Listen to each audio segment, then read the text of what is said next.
Du coup, on va enchaîner avec les musées de la ville de Porto, enfin le musée de la ville de Porto. Alors là, du coup, on est sur un autre aspect des stratégies de marque, puisqu'il s'agit en fait, du développement enfin, d'un travail sur l'identité de marque du musée de la ville de Porto, qui, en fait, s'est inscrit dans une stratégie de marketing territorial, dans le sens où la marque a permis finalement de développer l'ancrage et le rayonnement en fait territorial du musée. Alors, le musée de la ville de Porto partage un point commun, notamment avec les musées de la ville de Strasbourg, dans le sens où en fait ils ont plusieurs sites, et donc ce travail sur l'identité de ce lieu hétéroclite, hétérogène, du coup, s'est traduit aussi par enfin, une identité visuelle, une nouvelle plateforme de marque, etc., etc. Merci. Bon, je voulais vous dire avant tout de vous prier au préalable d'être condescendant avec mon français, de mon français, parce que c'est très rouillé et ça va lentement. Puisque le musée vous êtes un projet totalement, je dirais, inconnu, l'équipe a préparé un film, qui est assez court, mais qui a quand même 5 minutes, 6 minutes, que je propose qu'on voit avant, tout d'abord. Le musée est un musée public, est un musée de la ville de Porto, qui existe depuis assez longtemps, depuis 91, comme idée, qui réunit plusieurs espaces très différents entre eux, avec des échelles très, très différentes, et qui s'étend sur la ville de Porto à une échelle un par un presque. Il couvre, nos collections couvrent dès le paléolithique supérieur, donc des collections archéologiques jusqu'à l'art moderne, je dirais. À Porto, il y a un projet municipal aussi d'art contemporain, donc on ne touche pas, on touche très doucement sur l'art contemporain. On a 17 espaces auxquels on appelle stations, un peu comme une ligne de métro qui s'étend un peu dans toutes les zones de Porto, d'Occident à Orient. Mais le maire actuel a voulu revitaliser le projet, qui est un projet assez diffus, dont l'identité était assez diffuse.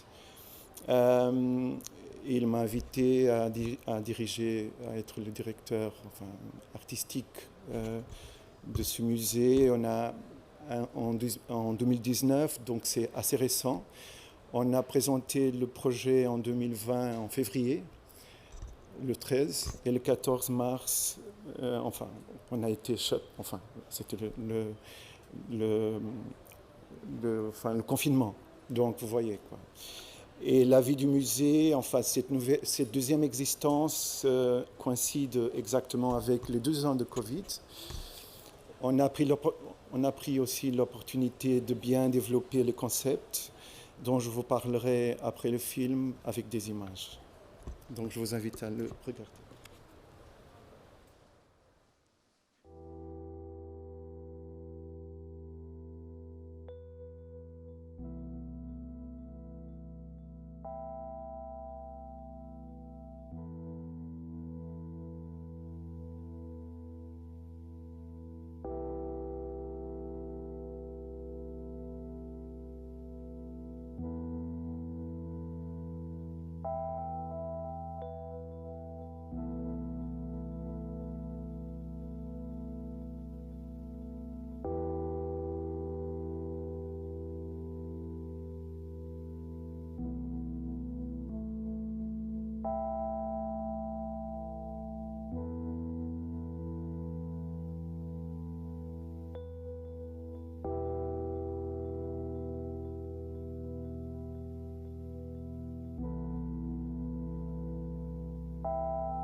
não sou a forma intermédia, o espetáculo, as variações. Não sou isto, nem sou aquilo, nem sou entre. Não sou sequer informe, nem o que nos informa. Eu sou sem morte e imortalidade, duração e adoração, posição e imposição, puro e impuro. Eu sou a liberdade imortal desta calma fulgente e limitada pelo espaço. Conheço-me agora como liberto e dirijo-me à palavra sem voz. Cala-me o sensibilidade.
O belo que a arte, debaixo de qualquer das suas manifestações, consegue realizar, ainda se estuda, ainda de alguma maneira responde às interrogações analíticas do artista filósofo. O pintor consegue, pelo estudo, entrever o mistério que faz grandes as obras dos mestres. O músico, o segredo de harmonia das mais sublimes composições da sua arte. Mas o belo na natureza é mais independente dessas leis, que a meditação sobre os grandes modelos pode descobrir e que há muito a arte formulou.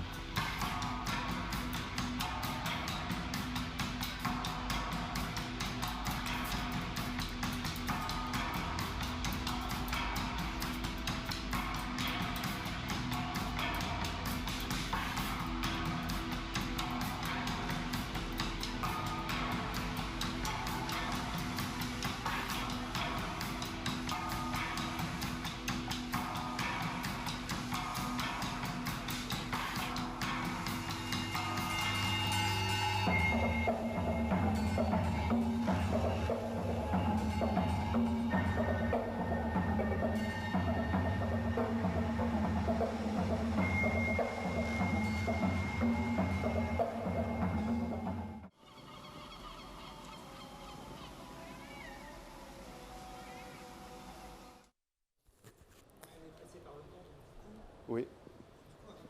Qu'est-ce qui a prévalu finalement à ce à ce travail justement sur votre nouvelle identité, enfin, notamment visuelle, etc. Comment vous avez procédé Oui, bon, donc je vous montre quelques images et je parle au-dessus. On a eu la chance de pouvoir travailler, développer la marque, l'identité, je dirais, du musée avec les designers graphiques avec qui on voulait vraiment travailler. Ils sont de Porto, ils sont des designers enfin seniors, ils sont très, très expérimentés. Ils s'appellent R2, Arthur et Lisa, qui d'ailleurs est française. Et on a fait une chose qui n'est pas enfin, qui est très rare, je crois, enfin, c'était de développer conceptuellement le musée en même temps qu'on le développait en des termes visuels, en des termes de marque. Ici, quelques images du développement du type de la lettre du musée que les R2 ont développé à partir de la toponymie des plaques, des rues de Porto, enfin des plaques historiques, de la toponymie historique. Bon, bien évidemment, vous connaissez très bien là les sources, les calligrammes, enfin Apollinaire, mais aussi Merle Castro, un artiste, poète portugais, mais aussi enfin la mise en page des livres de Pérec. Tout cela pour arriver à ce type de lettres. Salma Nazar, développé avec une artiste, avec une dessinatrice de lettres suisse. Et plus important que toute autre chose, de plasmer, de bien explorer la métaphore, je dirais, rhizomatique. Puisque au début, le musée avait le mot, l'adjectif utilisé aux années 90, c'était un musée polycentrique, polynucléaire, qu'on trouvait être déjà un concept assez daté. Donc on a surtout travaillé sur l'idée de rhizome, un concept, pas récent, mais qui faisait la liaison entre le monde culturel et le monde naturel aussi, qui évidemment est l'un des partis pris du musée, de notre musée. Donc, le M, c'est assez d'une façon très élémentaire, a été développé un peu dans la multiplicité d'espaces du musée. On travaille beaucoup sur la cartographie, sur le territoire. Et donc, cet épanouissement, on a divisé la stratégie d'épanouissement sur le territoire en 5 axes. Un axe sonore, on travaille beaucoup avec le son, un peu pour contrarier le monopole de la vision que les musées, d'une façon atavique, je dirais, ont perpétué. Mais aussi l'axe nature. Bien évidemment, on travaille beaucoup, je trouve que les musées doivent aussi accepter un peu de fragilité. Les musées ont toujours été pensés comme des forteresses inexpugnables qui conservent, qui congèlent. Et bon, évidemment, les musées sont en train, un peu partout, je dirais, de se repenser et de repenser leur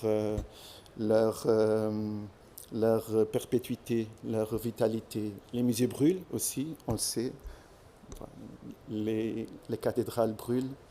Et donc, c'est un sujet que m'occupe beaucoup de mon temps, de penser comme le musée peut devenir plus fort en pensant sa disparition. C'est des trucs philosophiques que m'occupent à moi. Et du coup, en fait, ça s'est traduit par différents types de parcours, c'est ça en fait Oui, donc les parcours, il fallait affirmer cette identité qui est une faiblesse au début. Ce n'est pas un musée cerné dans un espace. Parce que finalement, quelle variété de sites vous avez Enfin, Oui, c'est ça quel que genre je vais de- montrer. On a choisi donc deux exemples. Le réservoir qui est un espace dans la partie occidentale, tout près de Serralves, le musée d'art contemporain de Porto, qui est un ancien réservoir, on dit comme ça en français, d'eau, et qui est pensé comme... et qui a des objets, des artefacts, des vestiges archéologiques. Donc c'est un projet archéologique, un musée archéologique qui en même temps est un espace de recherche, de travail, et en même temps est une réserve. Donc c'est un endroit où on peut étudier, où on peut travailler, classer, archiver tous ces vestiges. On travaille avec l'université, avec des chercheurs, mais aussi avec des artistes. Ça, c'est des nymphéas, les existences les plus anciennes sur la planète, donc qui convivent avec ces vestiges. Et l'extension, comme on l'appelle, du romantisme, dans une maison du 19e siècle, qu'on a totalement remodelé, renouvelé, repensé, non sans une grosse polémique, je dois vous dire. Et voilà, on travaille avec notre collection, bien entendu. C'est une collection très élargie, mais aussi on travaille aussi avec des artistes contemporains, comme c'est le cas. Donc je vous montre le premier montage qui a fait une transition conceptuelle, je dirais, muséologiquement parlant, et après le montage définitif, enfin un temps définitif que ça peut l'être. On a redessiné tous les dispositifs en vitre. On procure cette transparence historique. Tout en respectant et la collection, en la remontrant, en la montrant de nouveau, en la montrant à nouveau, en récupérant aussi cette idée de domesticité de l'espace romantique, là où la nature venait troubler un peu la sérénité du domicile. Et voilà, je vous montre un peu la diversité des collections. Et la façon dont on les montre, on a des partenaires comme le Musée d'histoire naturelle de l'Université de Porto, avec qui on travaille. Et voilà, on réessaye aussi de penser les origines du musée avec ce cabinet de curiosité auquel on a appelé Cosmos, en pensant aussi quelle est la valeur de le montrer aujourd'hui et de penser ce qui ont été les musées historiquement aussi et ce qu'ils peuvent devenir. Et aussi, on a des espaces très différents et on travaille aussi sur les bibliothèques de Porto, les deux grandes bibliothèques. Et on a créé des cabinets où on fait des expositions temporaires. Donc on a deux temporalités. Ici, c'est dans l'archive municipale de la ville de Porto. On fait des expositions sur l'espace urbain avec le matériel de l'archive, le cabinet de dessin dans un autre espace. Nous, on va devoir aller un peu plus vite là pour laisser la place à Anne Beaucourt. D'accord, bon. Et justement, mettre en dialogue un petit peu ce... Et bon, voilà, pour dire seulement deux ou trois choses, les espaces sont, quelques-uns on les a rouverts, d'autres on les a fermés et on travaille sur le programme, d'autres sont des chantiers de travaux. Et on espère avoir tout le musée complet en 2024-25, mais évidemment c'est toujours un projet en progression, je dirais. Mais on centre tous nos efforts d'abord sur la collection, évidemment, mais aussi en pensant le musée comme un espace communautaire, un espace de passage et un espace qui dialogue avec les communautés, les différentes communautés à Porto, la diversité sociale, mais aussi que ce soit un espace qui ne se pense qu'à soi-même, mais aussi qui pense le tissu social de la ville. Voilà. Merci beaucoup. Et donc pour poursuivre un peu sur cette stratégie identitaire d'un lieu enfin, là, on est plutôt dans un cas de réseau de musées, en fait. Donc du coup, Anne Beaucourt, directrice de la communication des musées de la ville de Strasbourg, va nous faire part de son expérience aussi. Tout à fait. Alors, bonjour à tous. Je vais essayer d'être concise. Je ne sais pas combien de temps je dispose, peut-être 2 ou 3 minutes. 5 minutes. 10 minutes. 5. Alors. Alors voilà un petit peu l'état dans lequel on est à l'heure actuelle. On réfléchit à notre image, à l'identité des musées de la ville de Strasbourg. Je vous ai mis une photo de réserve parce que pour le moment c'est encore un travail souterrain. Je ne pourrais pas vous montrer un projet abouti, donc ce sera court. Là je voulais surtout vous parler de la réflexion et de ce qui nous a amené à nous pencher sur cette question de l'image et de l'identité des musées. Alors je ne sais pas si quelqu'un connaît Strasbourg, connaît les musées de la ville de Strasbourg. Je vais en parler vraiment en 2 mots. Alors la zapette. Rapidement, donc on est des musées municipaux, un réseau donc de 10 musées, plus un monument historique qui est situé en plein cœur de Strasbourg. On a également des équipements parallèles, une bibliothèque, un auditorium, et le petit dernier, c'est le pôle d'études et de conservation qui est installé en périphérie de la ville et qui va regrouper à terme, d'ici 2024, 40% de nos collections. On accueillait... Mesdames et messieurs, comment engager sa communauté de mécènes et d'abonnés grâce au numérique? Réponse en salle des ateliers pour une rencontre entre Vialma et Lara. Voilà. On va bientôt me couper le micro. Alors, donc, on avait 670 000 visiteurs en 2019, c'était le pré-Covid.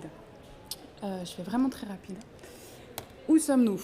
Strasbourg, en plein cœur, vous voyez. On est dans un bassin, alors là, c'est le Muséum Passe Musée, c'est un réseau de 345 musées. On a comme pôle Metz d'un côté, Karlsruhe et surtout Bâle avec plus de 40 musées. Donc on est vraiment dans un bassin rhénan à la frontière avec l'Allemagne, à la frontière avec la Suisse. Donc vraiment ce qui a une grosse implication sur à la fois nos collections, nos publics et puis notre programmation et notre ADN. Alors, tout est parti de notre volonté de changer notre logo. Alors je reviens juste en marche arrière. Notre charte graphique à l'heure actuelle, c'est ça, c'est ce que vous voyez, le logo là-haut, Fumé-tu, les musées de la ville de Strasbourg. Voilà, un truc pas très intéressant. Ça se limite à ça et à la charte graphique de la collectivité avec ce Strasbourg.eu que vous voyez en haut à gauche.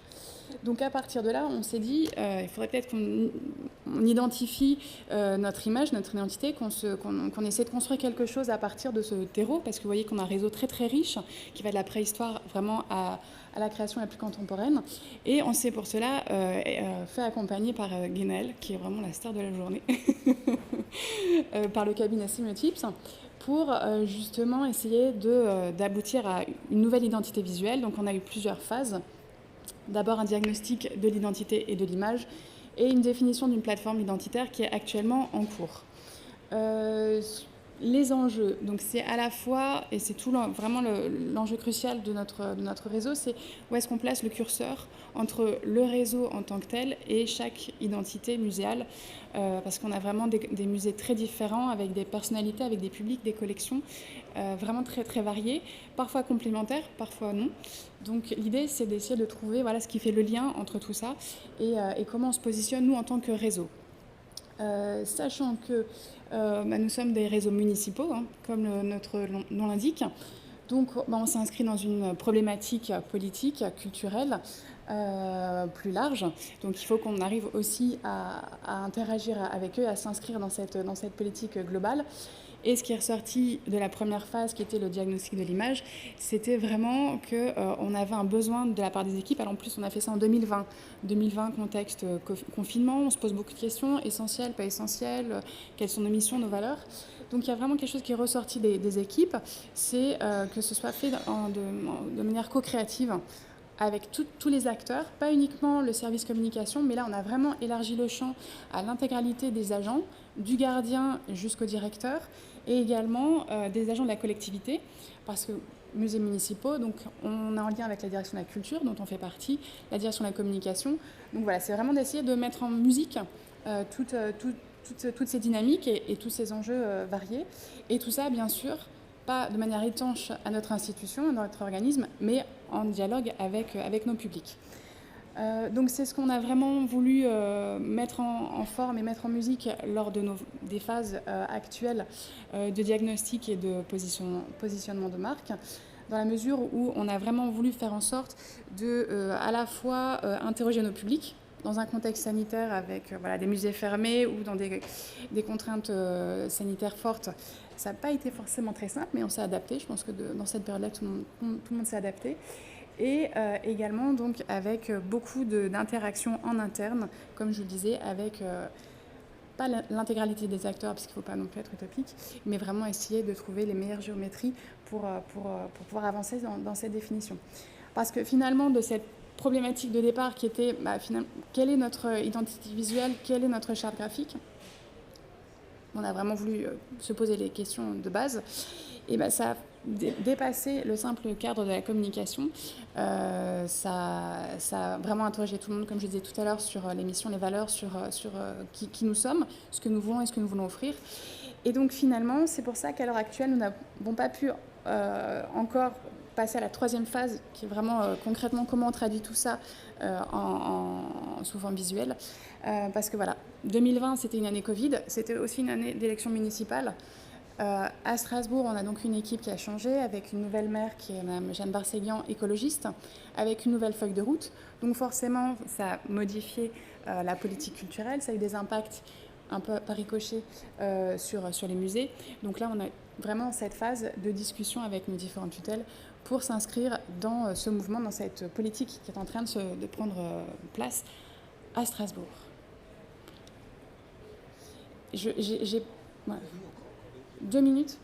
Alors, pour ne pas vous laisser dans le vide, simplement de discussion un peu large, pour vous dire, le diagnostic de l'image nous a permis de faire un constat qui finalement est assez évident, mais c'est bien parfois de dire des évidences, de dire qu'en fait, le réseau en tant que tel n'existe pas pour les publics, c'est un impensé. Il existe, mais vraiment par touches très très subtiles. On est plus sur des identités musées fortes. Donc, une page blanche avec un imaginaire à construire, à raconter, vraiment à mettre en musique. Et j'ai perdu le fil. Donc ça, c'était notre diagnostic. Donc, une grande page à écrire. On a quand même réussi à identifier des marqueurs, des valeurs, des icônes, même si on n'est pas... Une belle strasbourgeoise, on n'a pas forcément d'icône, mais on a aussi une architecture qui est très forte par la vérité de nos bâtiments. Et donc à partir de ça, on a pu vraiment commencer à tisser des scénarios qu'on a confirmés en interne avec les acteurs musées plus collectivités, et aussi par le biais de focus group avec des visiteurs. Et donc on a identifié 5 scénarios. Et comme je vous le disais tout à l'heure, nous, notre subtilité, c'est de voir où on place le curseur. Est-ce qu'on a un réseau très fort avec une marque qui prend le pas sur tout, ou est-ce qu'au contraire, on est à l'opposé du spectre, on est sur une marque totalement invisible, où finalement, c'est plutôt un aspect administratif où on travaille ensemble, mais chaque identité existe de manière indépendante. Donc ça, c'est encore quelque chose qu'il faut qu'on réussisse à affiner. Donc on a différents scénarios, je ne vais pas tous vous les lire, vous l'avez sous les yeux, mais ça permet de voir un petit peu les différentes directions qui ont pu émerger suite aux discussions avec les différents acteurs internes et externes. Et le scénario qui a été plébiscité, en fait, parce qu'on a eu différentes phases sur lesquelles je ne reviendrai pas, mais le scénario qui a été plébiscité est un réseau une identité qui finalement découle de notre ADN. Je le disais, Strasbourg, cœur de l'Europe, ville de frontières, de passage. Même au niveau de l'histoire, on a été français, on a été allemand, on a vraiment une collection qui a été des musées et des collections qui s'inscrivent dans ces échanges, avec un ancrage très fort, l'Alsace, les cigognes, la choucroute, voilà, vous avez tous les C qui vous viennent à l'esprit, mais également une ouverture sur le monde. On est sur une ville, une capitale européenne avec le siège d'institutions telles que le Parlement européen. Donc voilà, donc on a vraiment réussi à traduire ça, de se dire que voilà, ça c'est la base de notre discussion. Il faut encore qu'on affine tout ça avec nos élus, avec les nouvelles équipes en place au niveau de la com et de la culture. Mais on a quand même réussi à avancer dans notre identité, et j'ai hâte de pouvoir vous la montrer lors d'une prochaine réunion, conférence. Et alors, du coup, cette identité, notamment européenne, se traduit par des partenariats, en fait, transfrontaliers. Oui. Alors, à l'heure actuelle, comme je l'ai montré auparavant, on fait partie du Muséum Pass Musée, donc plus de 350 sites. Donc, on est vraiment en échange constant avec nos homologues côté suisse et allemand.